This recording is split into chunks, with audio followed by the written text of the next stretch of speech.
ឥឡូវនេះណាបានទៀតពីមុនថា JX នឹងក្លាយជាម្ចាស់ជលភាលេខ1នៅក្នុង Season 1 នៃ The Next Level Rap Star ហើយនៅក្នុងវគ្គ Final នេះផងដែរគឺ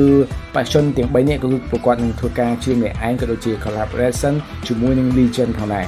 ពេលនេះផងដែរវណ្ដាក៏ដូចជា Jai ផ្សេងទៀតក៏នឹងធ្វើការប្រកាស JLP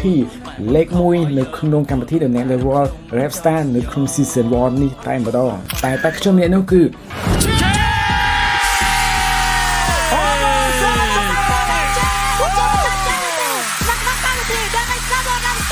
ហើយយើងមកធ្វើការ respect ទៅកាន់ Slide O ក៏ដូចជា Christiva ផងដែរគឺពួកគាត់ធ្វើបានល្អខ្លាំងមែនទែន the best of the best បន្ទាប់ពីបានពៀនកាន់នឹងដៃ JX បានធ្វើការ surprise ទៅកាន់ Captain Vito ផងដែរដោយ Gills ដែល surprise ទៅកាន់ Captain Vito នោះគឺខ្សែកដែលមានឈ្មោះថា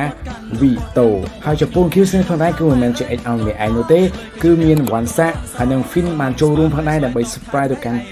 Captain របស់គាត់ជាចុងក្រោយនេះផងដែរបើសិនជាអ្នកទាំងអស់គ្នាទីថា JX បានខ្លាចជាម្ចាស់ពៀននៅក្នុង The Next Level Rap Star នេះកាលពីមុនសូមធ្វើការ comment ខាងក្រោមមកថានៅក្នុងវគ្គមួយណាចំពោះខ្ញុំផងដែរខ្ញុំបានទីថា JX នឹងខ្លាចជាម្ចាស់ជលភា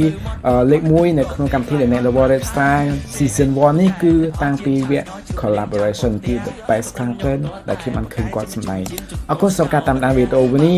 follow for more